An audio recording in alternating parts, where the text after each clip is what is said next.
7 taong sakripisyo bilang asawa, itinapon na parang basang-basahan habang humihikbi ako sa gilid ng airport gate. Kasama ang gutom kong anak, masayang humihigop ng champagne si Gavin, kasama ang bago niyang kabit. Sabi niya, isa lang akong walang kwentang housewife na madaling palitan. Ngunit nagkamali siya ng binangga. Hindi niya alam ang asawang inapakan niya ang siyang tunay na may-ari ng Aero, planong sinasakyan niya ngayon. Tapos na ang pagpapakumbaba, oras na para sa paniningil. Handa ka na ba sa kambal na ganti na wawasak sa buhay mo ngayong araw?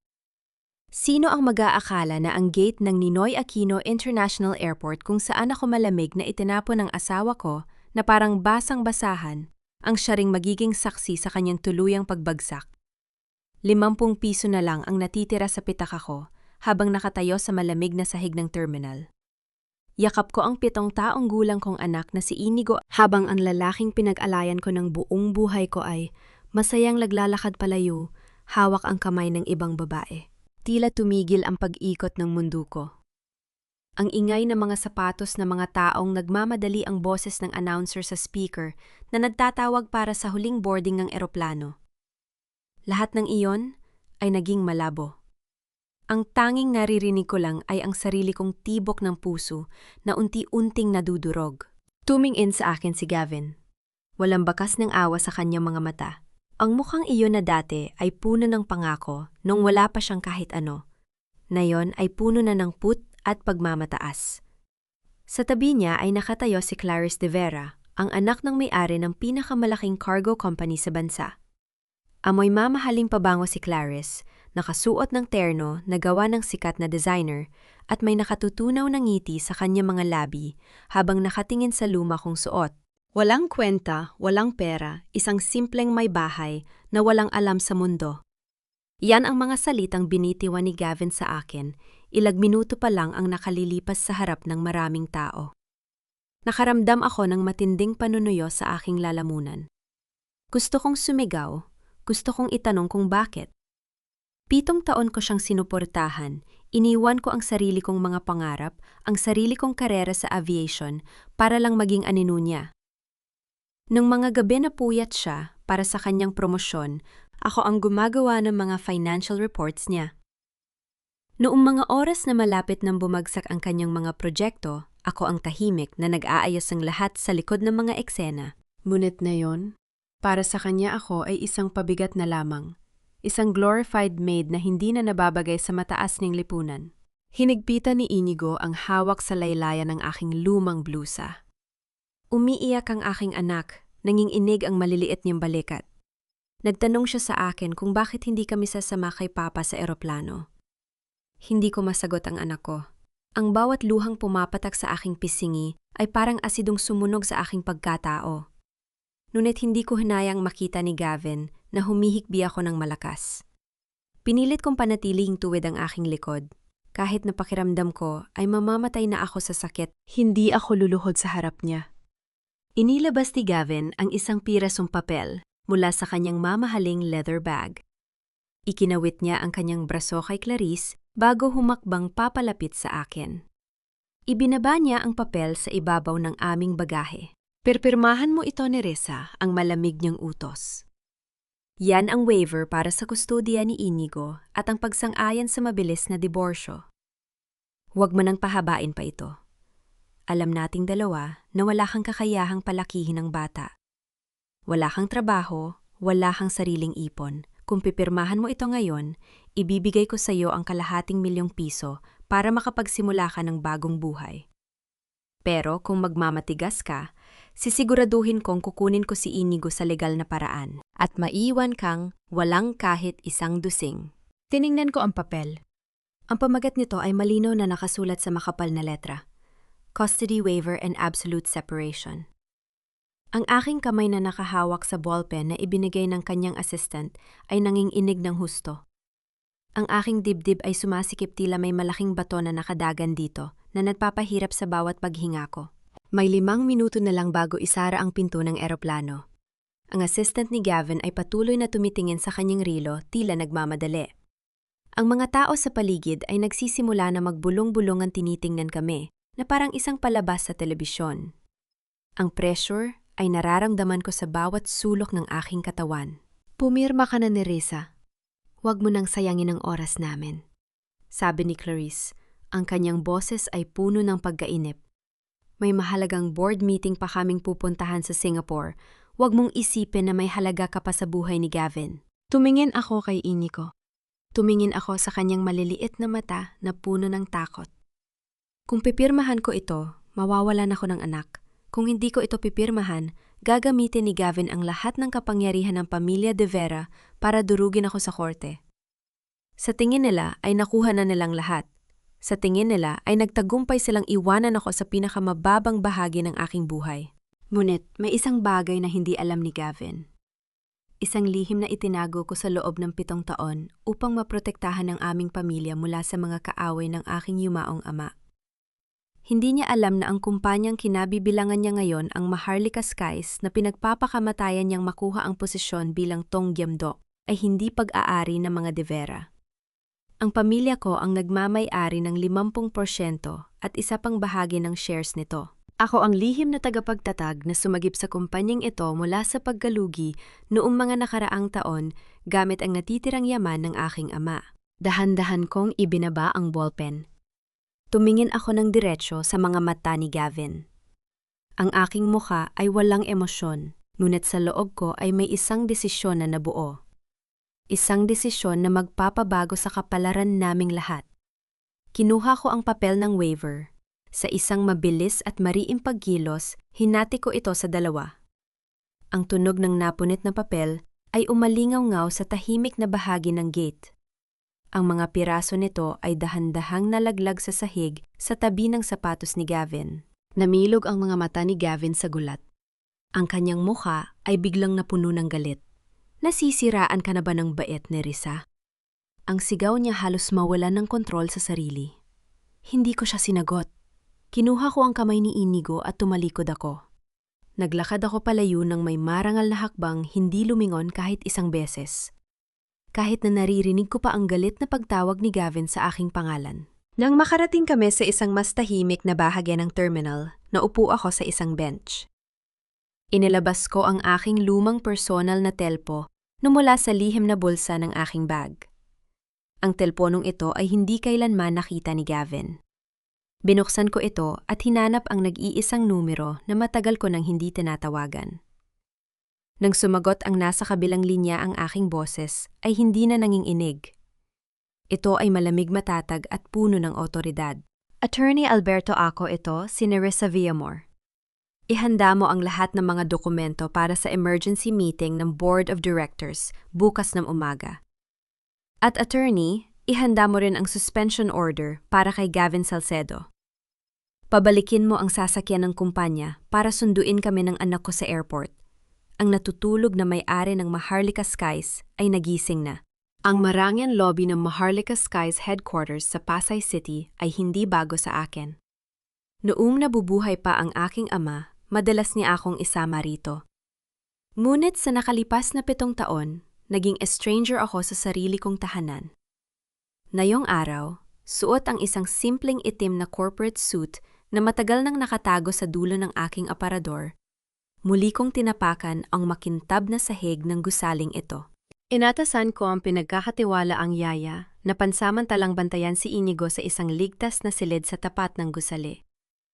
Ayokong makita ng aking anak ang darating na gulo. Ayokong makita niya ang madilim na mukha ng kanyang ama.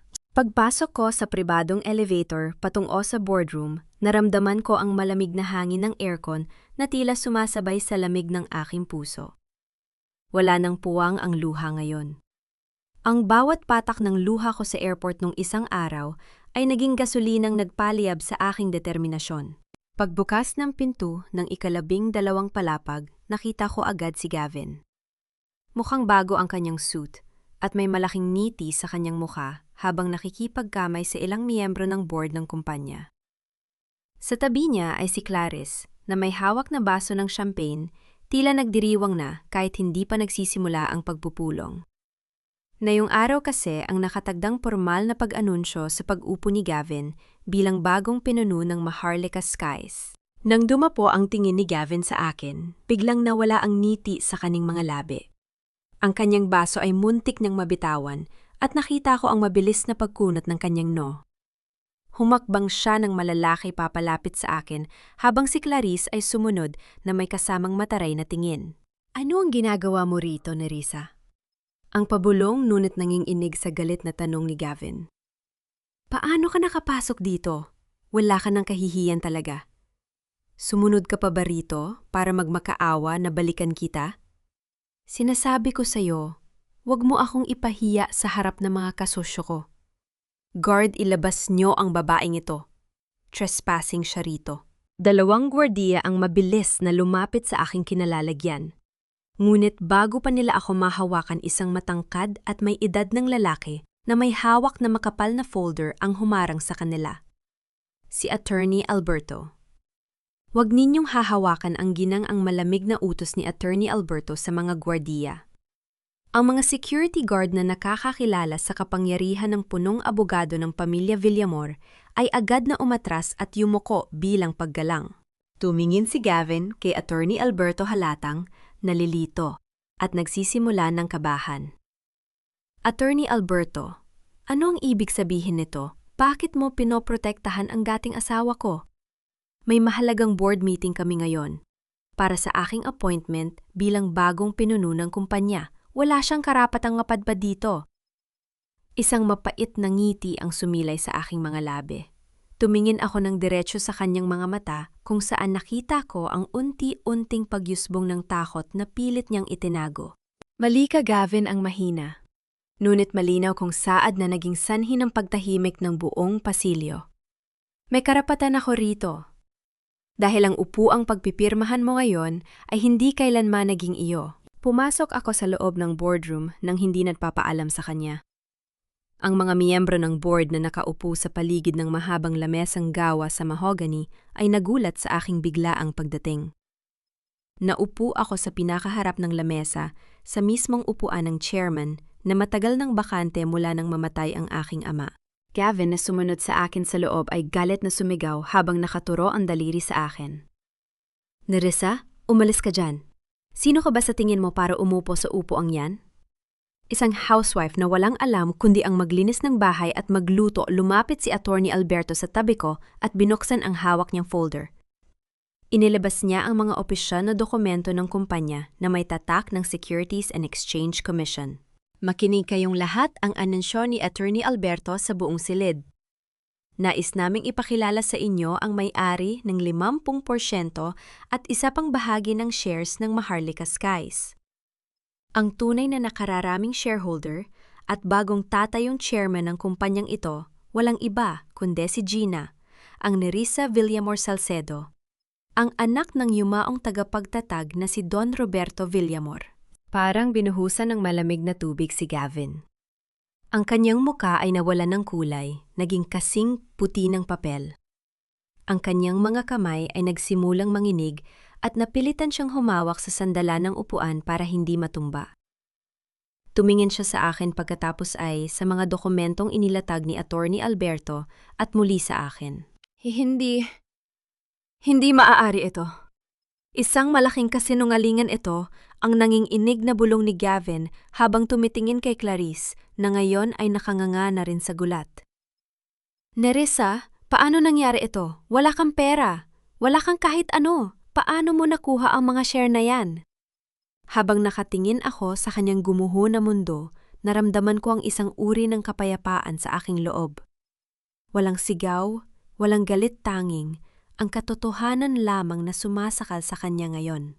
Nakalimutan mo na ba, Gavin, nun malapit nang malugi ang kumpanyang ito, 7 taon na ang nakalilipas misteryo, sumay pumasok na pondo mula sa isang hindi kilalang foundation upang isalba ang kumpanya? Iyon ang pamana ng aking ama sa akin.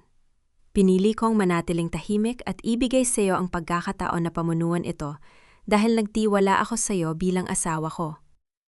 Ginamit mo ang aking mga ideya, ang aking mga plano para sa mga flight routes at ang aking mga koneksyon para umakyat sa posisyong mayroon ka ngayon.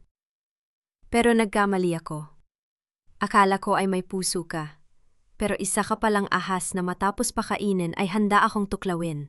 Tumayo ako mula sa aking upuan. Ipinatong ko ang aking mga palad sa lamesa at dahan-dahang lumapit sa kanya. Ang lamig sa aking mga mata ay sapat na para patigilin ang kanyang paghinga. Dahil sa mga kahina-hinalang transaksyon at paglilipat ng pondo na natuklasan ko sa iyong departamente sa nakalipas na mga buwan bilang Vice President opisyal. Kung kinakansela ang iyong appointment bilang bagong pinuno ng kumpanya. At simula sa araw na ito sinususpinde kita sa iyong kasalukuyang posisyon habang isinasagawa ang isang malalim na internal audit sa ilalim ng pamumuno ko. Inilabas ko ang suspension order na may pirma ko gamit ang aso na tinta at dahan-dahang itinulak ito sa harap niya. Tumingin si Gavin sa papel pagkatapos ay tumingin sa akin na may halong galit at desperasyon. Nerissa, hindi mo pwedeng gawin ito sa akin. Sisirain mo ang pangalan ko. Numiti ako ng napakalamig. Magsisimula pa lang ako, Gavin. Mula ngayon, bawat sentimo na gagastusin mo, bawat dokumentong pipirmahan mo sa gusaling ito, ay kailangang dumaan sa aking mga kamay. At tungkol kay Inigo, subukan mo siyang hawakan muli at sisiguraduhin kong ang susunod na papel na pipirmahan ko ay ang utos para sa iyong pagkakakulong. Ang gabi sa ika-12 palapag ng Maharlika Skies headquarters ay napakatahimik. Ngunit sa loob ng aking dibdib ay may nagngangalit na bagyo.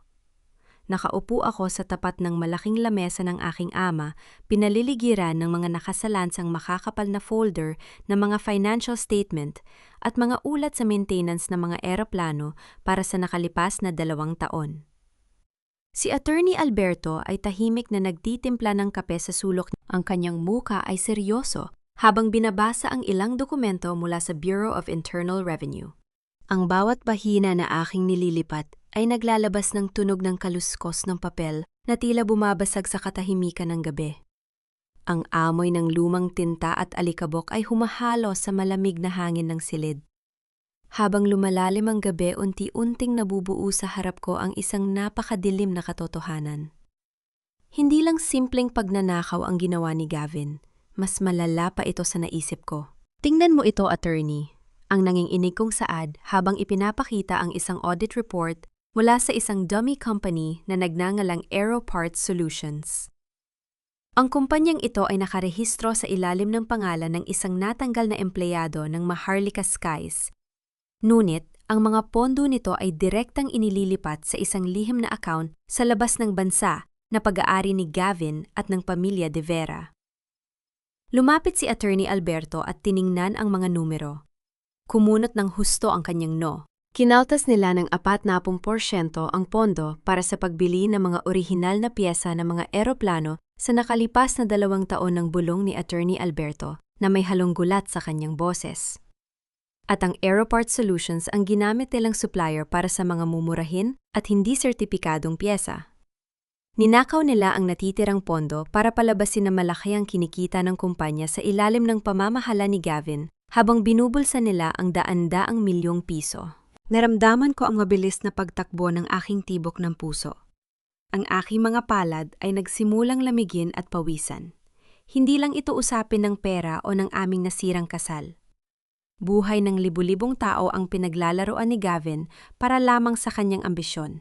Ngunit ang pinakamatinding dagok ay nang buksan ko ang isang pulang folder na may tatak na confidential. Ito ay isang technical na ulat mula kay Engineer Reyes, ang pinuno ng maintenance team na biglang nagbitoy sa trabaho 3 buwan na ang nakalilipas. Ayon sa ulat, 3 sa aming mga aktibong Boeing aircraft ay may malubhang depekto sa mga engine valve. 2 beses na bumagsak ang mga eroplanong ito sa kaligtasan, ngunit pinilit ni Gavin na lagdaan ng clearance para makabiyahe pa rin ang mga ito. Kung magpapatuloy ito, anumang oras ay maaaring magkaroon ng sakuna sa himpapawid. Napatakip ako sa aking bibig, hindi makapaniwala sa antas ng kasamaan ng lalaking pinagsilbihan ko. Ang aking lalamunan ay tila may nakabara, at ang aking mga mata ay napuno ng luha ng galit at panlulumo. Paano niya nasisikmura ang ganitong bagay? Biglang bumukas ang pinto ng aking opisina nang walang babala. Pumasok si Gavin, magulo ang buhok, maluwag ang korbata at may amoy ng alak. Ang kanyang mga mata ay mapupula, puno ng pot at kawalang ang pag-asa. Galit niyang itinulak ang mga gwardiya na sumubok na humarang sa kanya sa labas. Nerissa ang sigaw niya, ang kanyang boses ay umaalingaw-ngaw sa buong silid. Ihinto mo ito? Ihinto mo ang pag-audit sa mga account na yan? Hindi mo alam kung anong gulo ang pinapasok mo. Tumayo ako mula sa aking upuan.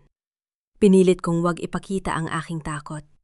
Tumingin ako sa kanya ng may matinding pandidiri. Gavin, compromised ang kaligtasan ng mga pasahero natin. Ginamit mo ang mga wad na piyesa para magnakaw ng pera? Paano mo nagawang ilagay sa panganib ang buhay ng libu-libong tao para lang sa posisyon mo? Ang bawat salita ko ay matigas at may bigat. Sumugod si Gavin papalapit sa lamesa. Ngunit mabilis na humarang si Attorney Alberto sa pagitan namin. Huminto si Gavin, humihingal at tumawa ng mapait at nanginginig. Walang pakialamang mundo sa mga piyesa ni Risa, negosyo ito. Lahat ng kumpanya ay nagtitipid ang pamilya, Vera ang may hawak sa mga kontratang yan. Kung ibubunyad mo ito, babagsak ang Maharlika Skies.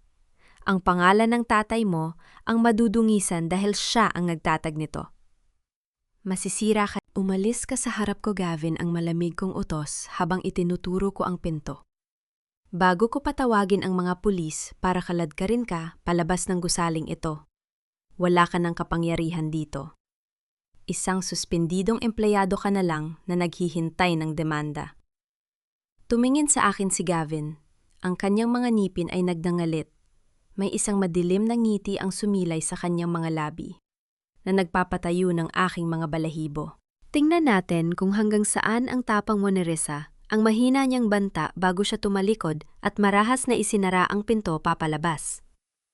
Lumipas ang isa pang oras habang inaayos ko ang mga dokumento para dalhin sa aking sasakyan bilang ebidensya. Nang pababa na ako sa basement parking kasama si Attorney Alberto, hawak ko ang pulang folder na may ulat ng engine valve sa aking dibdib na parang ito ang aking kalasad. Habang naglalakad kami patungo sa aking sasakyan, biglang yumayanig ang aking telepo no sa aking palad.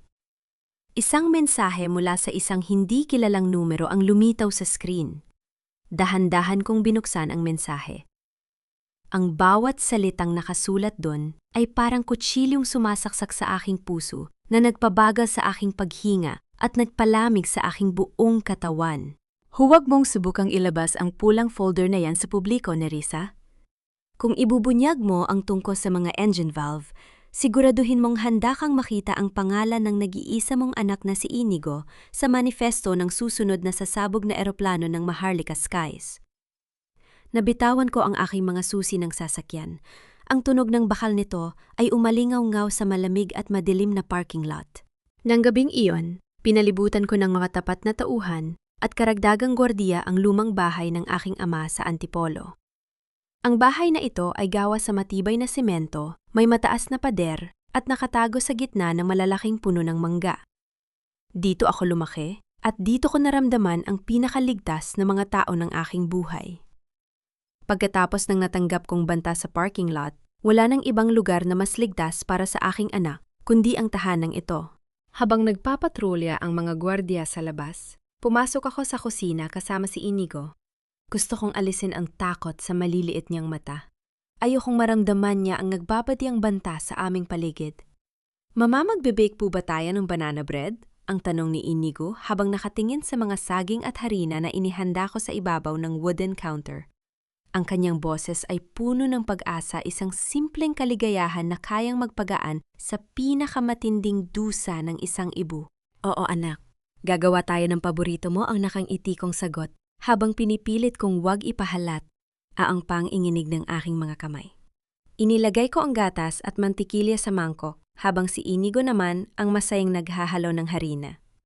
Ang amoy ng vanilla at na-mash na saging ay unti-unting yumakap sa buong kusina, nagbibigay ng isang pambihirang pakiramdam ng init at kapayapaan sa gitna ng bagyo. Habang naghihintay na maluto ang tinapay sa oven, umupo si Inigo sa aking kandungan. Ipinatong niya ang kanyang ulo sa aking dibdib. Mama, galit po ba si Papa sa akin? Ang mahina niyang tanong. Bakit po hindi na siya pumupunta sa bahay natin? Bakit po kasama niya iyong ibang tita sa airport? Naramdaman ko ang parang patalim na pumuto sa aking puso sa tanong ng aking anak. Hinalikan ko ang kanyang buhok at hinawakan ng mahigpit ang kanyang maliliit na kamay. Hindi galit si Papa sa iyo, Inigo. Walang kasalanan ng bata sa mga desisyon ng matatanda. May mga bagay lang na kailangang ayusin si Papa sa kanyang buhay. Mga bagay na hindi pa natin maiintindihan ngayon. Pero tandaan mo ito, anak. Mahal na mahal ka ni Mama. Hinding-hindi kita iiwan kahit anong mangyari. Promise po, Mama, hindi mo po ako ipamimigay kay Papa. Ang tanong niya habang nakatingin sa akin ng may buong pagtitiwala, Promise, Inigo. Hinding-hindi ka makukuha ng kahit sino sa akin ang pabulong kong pangako habang pinipigilan ang pagtulo ng aking luha. Ang init ng oven at ang masarap na amoy ng natutuyang banana bread ay tila nagbigay sa amin ng ilang minutong pahinga mula sa madilim na katotohanan. Ngunit, ang kapayapaang iyon ay mabilis na winakasan ng isang malakas at paulit-ulit na tunog mula sa intercom ng aming gate. Nabalot ng katahimikan ang kusina. Tumingin si Inigo sa akin na may takot sa kanyang mga mata. Isang sandali lang, anak.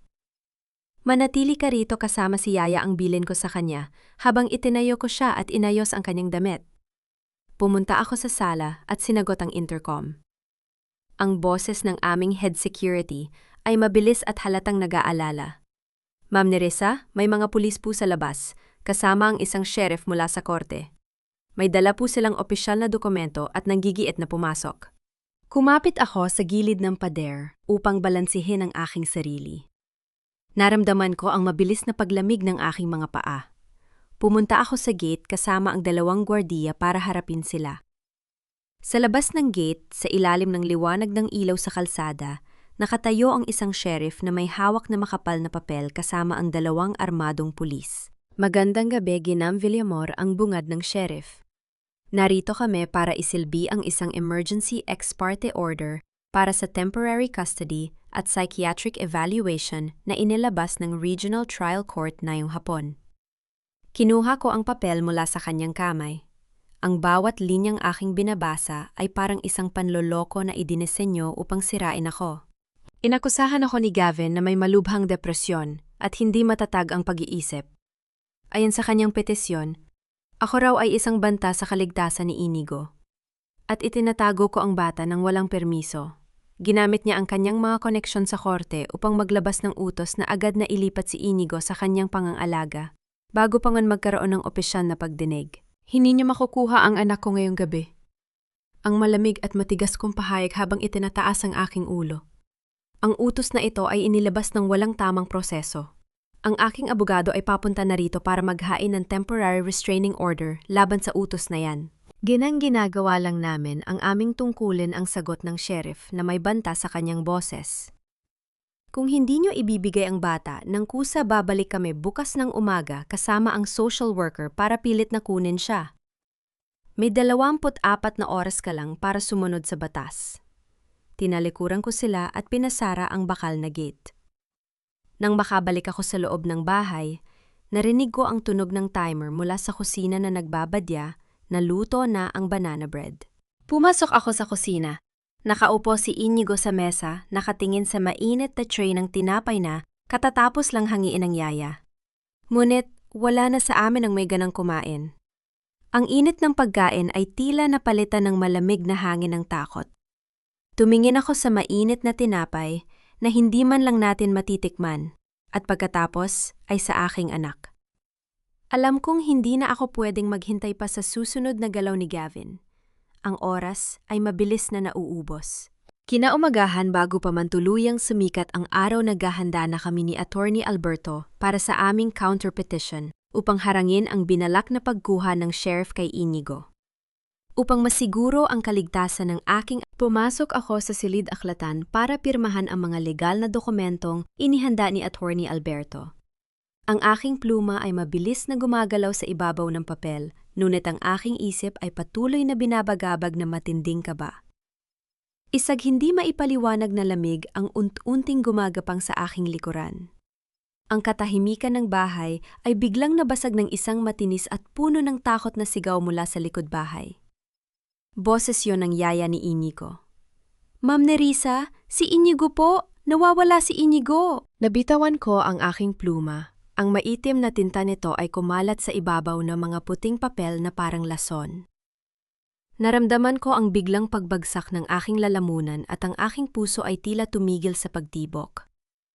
Hindi ko naramdaman ang aking mga paa habang mabilis akong tumatakbo patungo sa hardin. Sa gitna ng berdeng damuhan, nakatayo ang yaya ni Inigo na umiiyak ng malakas habang itinuturo ang nakabukas na maliit na pintuang bakal sa likod ng bakuran. Ang pintuang iyon ay palaging nakakandado at tanging ang mga gwardiya lamang ang may susi.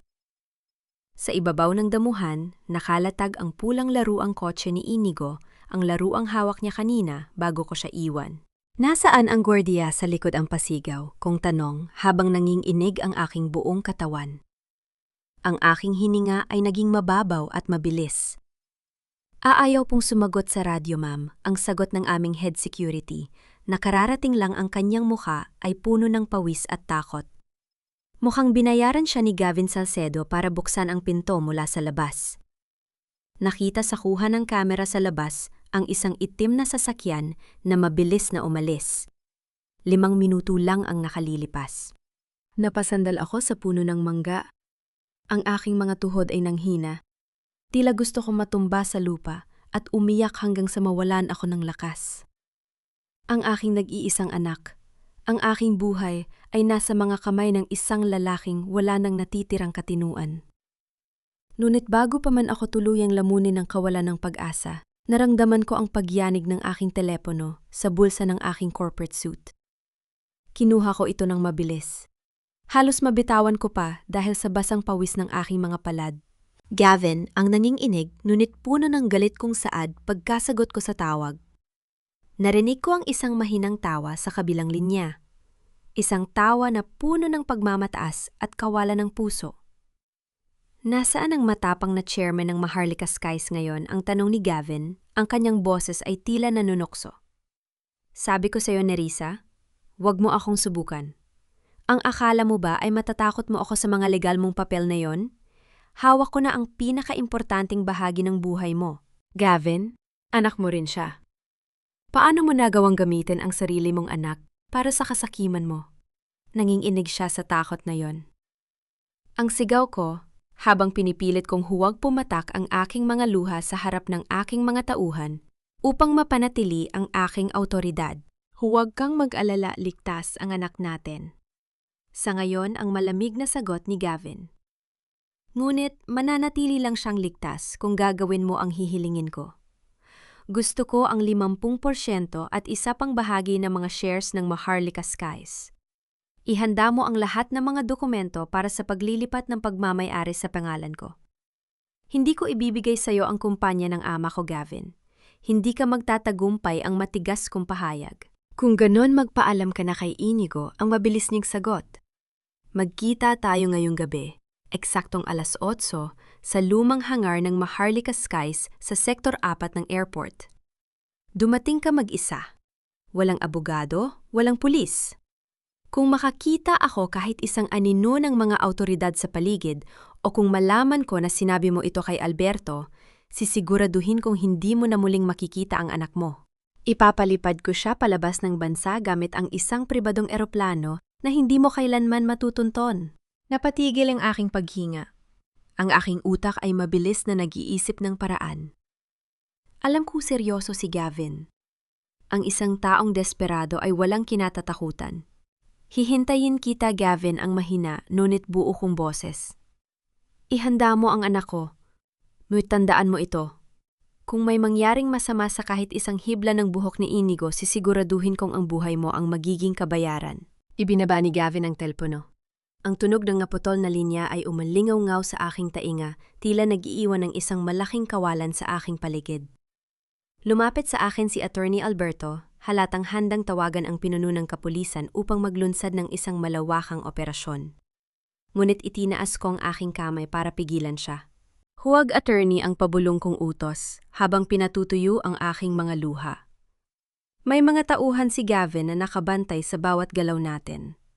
Kung gagamit tayo ng pulis, ilalagay natin sa panganib si Inigo.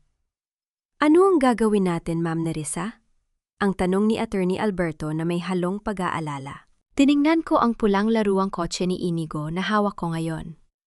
Isang matinding determinasyon ang sumilay sa aking mga mata. Naalala ko si Clarice de Vera. Si Clarice ay kasusyo ni Gavin, ngunit alam kong hindi niya hahayaang madungisan ang pangalan ng kanyang pamilya sa isang kaso ng kidnapping. Tatawagan ko si Clarice de Vera ang saad ko habang naglalakad pabalik sa loob ng bahay. Siya ang gagamitin kong susi para buksan ang bawat bago kong plano. Isang oras matapos ang tawag ni Gavin, nakatagpo ko si Clarice de Vera sa loob ng isang pribadong sasakyan na may madilim na salamin na nakaparada sa isang tahimik na eskinita malapit sa Makati. Ito ang paraan na naisip ko upang maiwasan ang mga espiya ni Gavin. Nang pumasok si Clarice sa loob ng sasakyan, makikita sa kanyang muka ang matinding pagkainip at pagmamataas. Inayos niya ang kanyang mamahaling Hermes bag bago tumingin sa akin ng may pandidiri. Bakit mo ako pinilit na makipagkita rito? Neresa ang mataray niyang tanong. Kung hihingi ka ng tulong para sa anak mo, nag-aaksaya ka lang ng oras. Desisyon ni Gavin ang kunin ng bata. Wala akong pakialam sa gulo ng pamilya ninyo. Tiningnan ko siya ng diretso sa mga mata.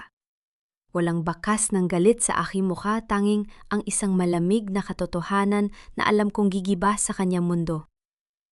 Inilabas ko ang folder na naglalaman ng mga ebidensya ng korupsyon sa Maharlika Skies at dahan-dahang inilapag ito sa gitna namin.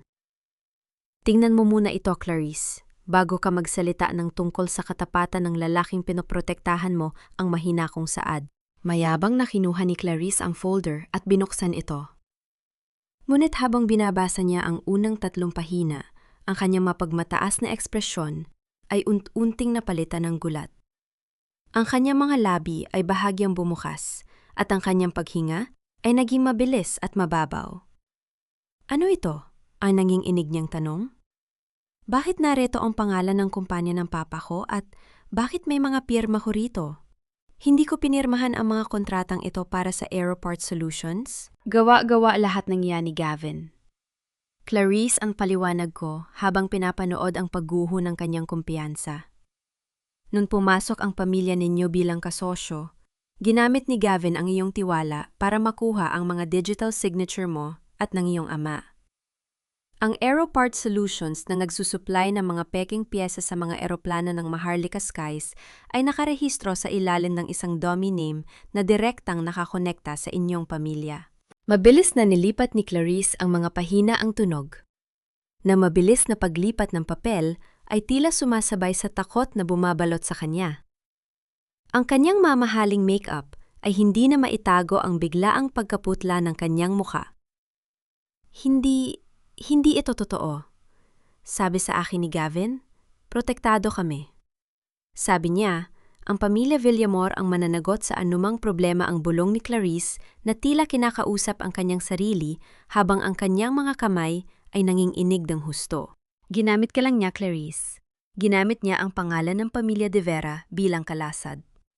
Kung sakaling may bumagsak na eroplano dahil sa mga depektibong engine valve na yon ang krimen, ay ituturo ng investigasyon sa inyo ng papa mo.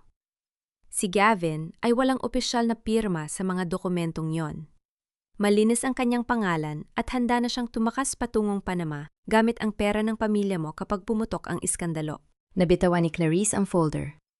Napasandal siya sa upuan. Nang sasakyan, ang kanyang mga mata ay naluha sa galit at panlulumo. Dahil sa pagtataksil ng lalaking, inakala niyang magdadala sa kanya sa tuktok. Ang walang hiyang iyon? Ibinigay ko sa kanya ang lahat ng suporta ng pamilya ko. Ang nanginginig na saad ni Clarice ang kanyang boses ay puno ng pot. Ngayon may pagkakataon ka pa para isalba ang pangalan ng pamilya mo, Clarice? Ang alok ko sa kanya habang hinahawakan ang kanyang nanginginig na balikat. Tulungan mo akong makuha si Inigo. Kapag ligtas na ang anak ko, ilalabas ko ang lahat ng ebidensyang ito. Ngunit sisiguraduhin kong si Gavin lamang ang makukulong. Malilinis ang pangalan ng pamilya. De Vera pero kung magmamatigas ka, isasama ko kayong lahat sa pagbagsak ni Gavin. Tumingin sa akin si Clarice. Sa unang pagkakataon, nakita ko sa kanya mga mata ang paggalang at takot para sa akin. Alam niya wala siyang ibang pagpipilian. Anong gusto mong gawin ko? Ang tanong niya. Makita kami ni Gavin sa lumang hangar sa Sektor 4 ng airport 8:00 ng gabi. Gusto kong siguraduhin mo na walang mangyayaring masama kay Inigo habang ginagawa namin ang palitan ng utos ko. Biglang nanlaki ang mga mata ni Clarice at mabilis niyang hinawakan ang aking kamay. Huwag, Nerissa. Isang malaking bitag ang hangar na yon ang mabilis niyang babala. Walang balak si Gavin na dalhin si Inigo doon. Gagamitan lang niya ang lugar na yon para kunin ang mga share certificates mo at iwanan kang mag-isa habang nakakulong. Si Inigo ay kasalukuyang nakatago sa VIP Terminal Suite 3 sa loob mismo ng pribadong hangar ng pamilya ko. Doon siya ihahanda para sa pagtakas ni Gavin gamit ang aming pribadong jet bukas ng umaga pagkatapos ng grand launching. Naramdaman ko ang parang yelo na dumalay sa aking likod. Ang hangar sa Sektor 4 ay isa palang decoy upang lituhin ako at si Attorney Alberto. Mabuti na lang at nagsabi ka ng totoo, Clarice. Ang saad ko habang kinukuha ang aking telepono upang tawagan si Attorney Alberto. May access ako sa VIP terminal, ang sabi ni Clarice, habang pinatutuyo ang kanyang mga luha at inaayos ang kanyang sarili. Kaya kung ipasok ka sa loob nang hindi napapansin ng mga tauhan ni Gavin. Pero kailangan nating kumilos mayon din. Malapit nang mag-alas 8. Tahimik kaming pumasok ni Clarice sa likod ng VIP terminal ng airport. Dahil ang kanyang pamilya ang nagmamay-ari ng bahaging ito ng pasilidad, hindi kami nahirapang lampasan ang mga gwardiya sa gate. Ang bawat hakbang ko ay mabigat, ang aking puso ay tila gustong lumabas sa aking dibdib sa tindi ng kaba. Ngunit pinilit kong manatiling kalmado. Ito na ang huling laban para sa kaligtasan ng aking anak. Huminto kami sa tapat ng pintuan ng Suite 3. 2 tauhan ni Gavin ang nakatayo sa labas. Tumingin sa akin si Clarice at tumanguhudyat na siya na ang bahala sa kanila. Bakit kayo narito? Sumama kayo sa akin sa kabilang silid para ihanda ang mga dokumento ni Gavin, ang maautoridad na utos ni Clarice sa 2 gwardiya. Dahil sa takot sa anak ng senador, agad na sumunod ang 2 nang walang tanong. Nang makalayo sila mabilis, kung binuksan ang pinto ng Suite 3 gamit ang card key na ibinigay ni Clarice. Ang silid ay marangya, ngunit madilim. Sa dulo ng silid nakita ko si Inigo na nakaupo sa isang malaking sofa, yakap ang kanyang mga binti habang tahimik na umiiyak. Ang kanyang maliliit na balikat ay nanginginig sa takot. Inigo ang pabulong kong tawag, mama ang pasigaw na bulong ng aking anak habang mabilis siyang tumakbo patungo sa akin. Niyakap ko siya ng napakahigpit, ang aking mga luha ng ginhawa ay pumatak sa kanyang buhok. Naramdaman ko ang mabilis na tibok ng kanyang maliit na puso. Hinalikan ko ang kanyang pisngi at pinunasan ang kanyang mga luha. Ligtas ka na, anak. Narito na si mama, ang bulong ko habang kinakarga ko siya palabas. Sa labas ng suite, naghabihintay na si Attorney Alberto kasama ang 2 tapat na gwardiya at mga pulis na nakasibilyan. Inabot ko si Inigo kay Attorney Alberto. Dalhin mo na siya sa ligtas na lugar, Attorney. Ako naman ang magtatapos sa laban na ito, ang saad ko habang pinatutuyo ang aking sariling mga luha at inaayos ang aking suit. Ngayong ligtas na ang aking anak, wala nang makakapigil sa akin. Nagsimula akong maglakad patungo sa Grand Launching Hall ng VIP Terminal, kung saan kasalukuyang nagtitipon ang mga miyembro ng board, mga kasosyo sa negosyo, at ang mga mamamahayag mula sa iba't ibang estasyon ng telebisyon. Mula sa malayo naririnig ko na ang mayabang na boses ni Gavin na nagsasalita sa podium. Ang Maharlika Skies ay papasok sa isang bagong panahon ng tagumpay at kaligtasan sa ilalim ng aking bagong pamumuno. Ang deklarasyon ni Gavin sa mikropono na sinundan ng masigabong palakpakan ng mga taong walang alam sa kanyang mga krimen.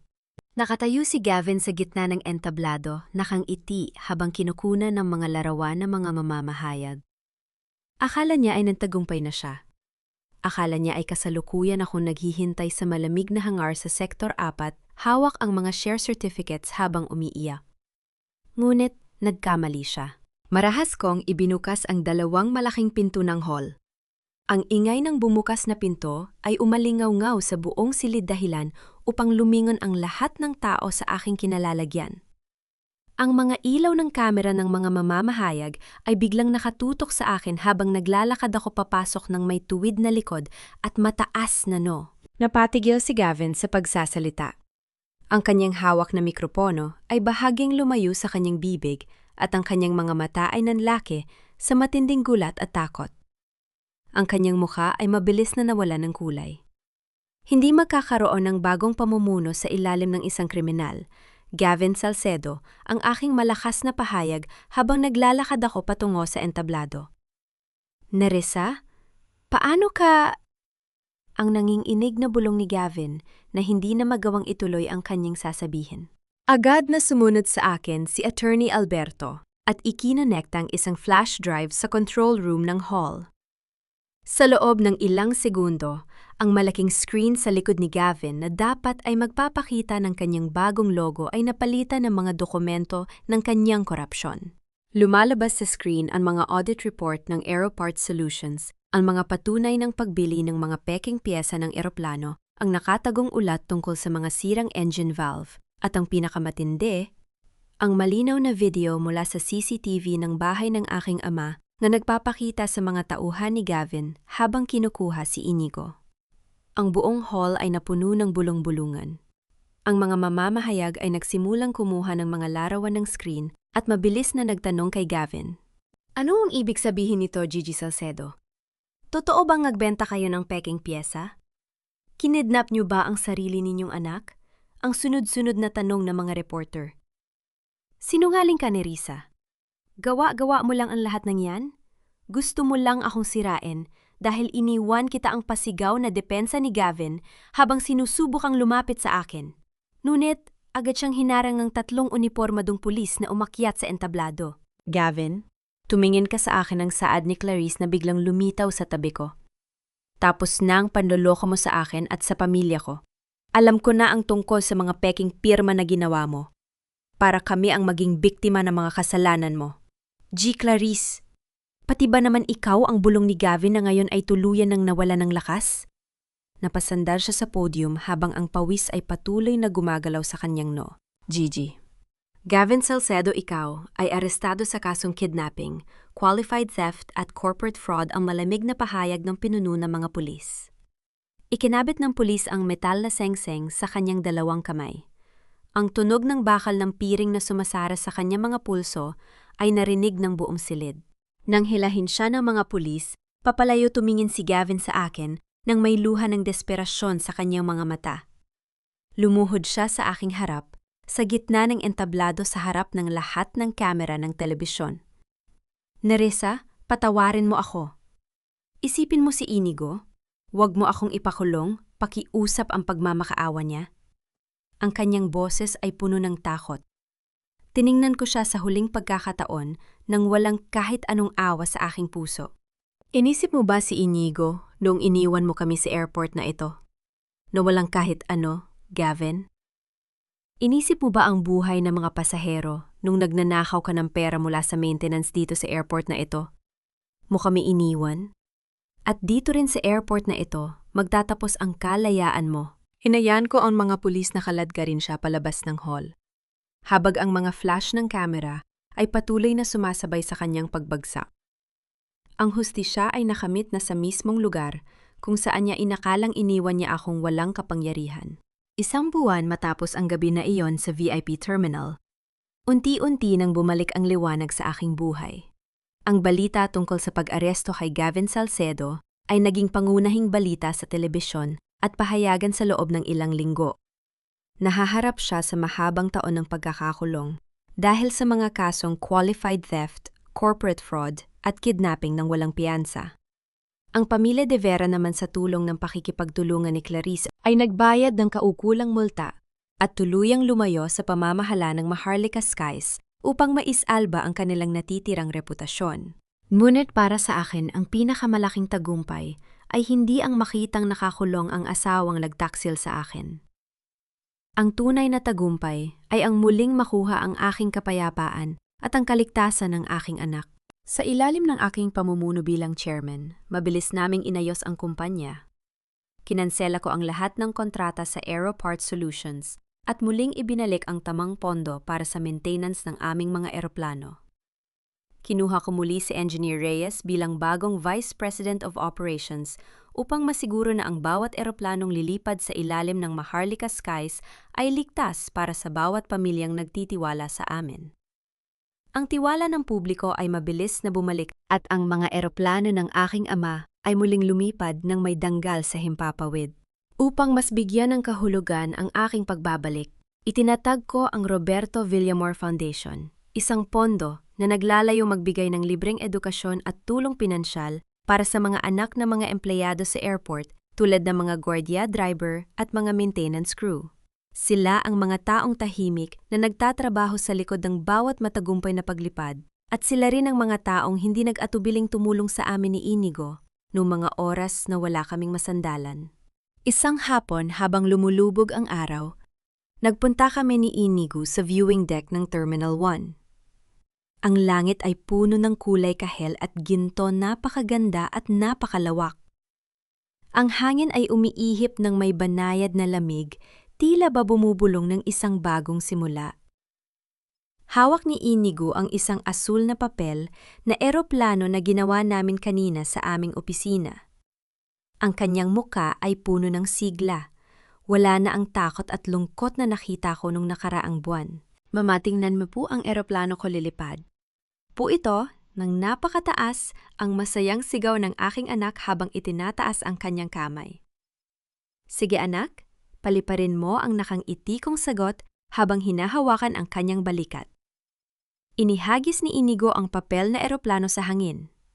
Ang laruan ay dahan-dahang lumutang sa bana at nasimoy ng hangin sumabay sa pagtaas ng isang totoong Boeing aircraft ng Maharlika Skies na kasalukuyang umaalis sa runway patungo sa asul na kalangitan. Tiningnan ko ang eroplanong yon habang unt-unting lumiliit sa aking paningin. Naalala ko ang araw na iniwan ako ni Gavin sa gate na yon, iniisip na ang buhay ko ay matatapos na dahil wala na siya sa tabi ko. Inakala niya na sa kanyang paglipad patungo sa kanyang mga ambisyon, maiiwan akong duguan at walang kakayahang tumayo. Ngunit nakalimutan niya na ang taong nagbigay sa kanya ng pakpak ay ang tao ring may hawak ng buong runway. Ang babaeng iniwan niya sa gate ng airport na ito.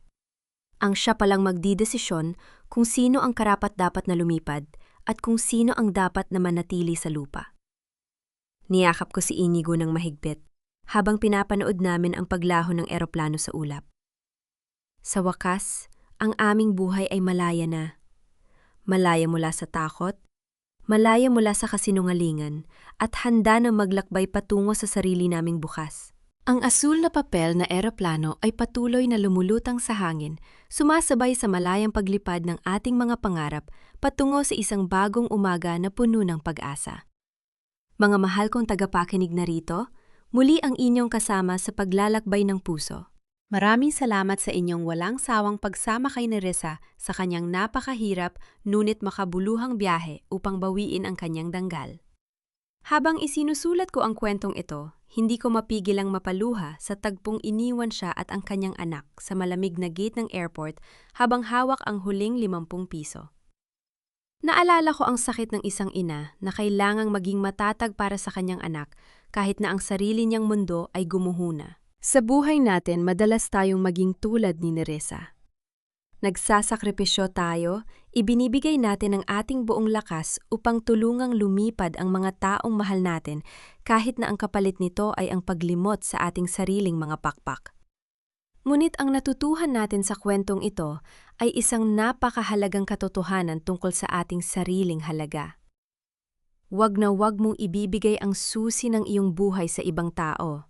Ang danggal ng isang tao ay hindi nasusukat sa kung sino ang kasama niya sa pag-akyat, kundi sa kanyang kakayahang tumayo at maging matatag kapag siya ay iniwan. Ikaw ang may-ari ng iyong sariling landas. Ikaw ang paliparan at ikaw lamang ang may karapatang magpasya kung sino ang papayagan mong manatili sa iyong buhay at kung sino ang dapat ng tuluyang lumipad palayo upang hindi na muling makabalik. Kung kayo ang nasa kalagayan ni Nerissa, magagawa niyo rin bang magpatawad? O pipiliin niyo na lamang ang tuluyang lumayo para sa inyong sariling kapayapaan at para sa kaligtasan ng inyong pamilya? Nais kong malaman ang inyong mga saloobin at karanasan. Saan ba kayo ngayon habang nakikinig sa ating kwento? Marahil ay nagluluto kayo ng hapunan para sa inyong mga anak, nagpapahinga pagkatapos ng isang mahabang araw ng trabaho o di kaya ay naglalakad sa ilalim ng magandang hapon. Ibahagi ninyo ang inyong kwento sa ating comment section sa ibaba. Huwag niyo rin pong kalimutang i-like at i-share ang ating video upang mas marami pa tayong pusong maabot at matulungang maging matatag sa bawat pagsubok ng buhay. Pamagat ng kwento. Ang may-ari ng paliparan. Ang kwentong ito ay isinulat bilang inspirasyon mula sa mga totoong karanasan sa buhay na nagaganap sa ating paligid, iniaalay para sa lahat ng mga taong nakaranas o kasalukuyang dumaranas ng katulad na pagsubok. Paalala, ang lahat ng mga karakter at pangyayari sa kwentong ito ay muling isinulat bilang katang-isip lamang at walang layuning mamuna o umatake sa sinuman. Ang kwentong ito ay nilikha para sa layuning magbigay aliw at maghatid ng positibong mensahe.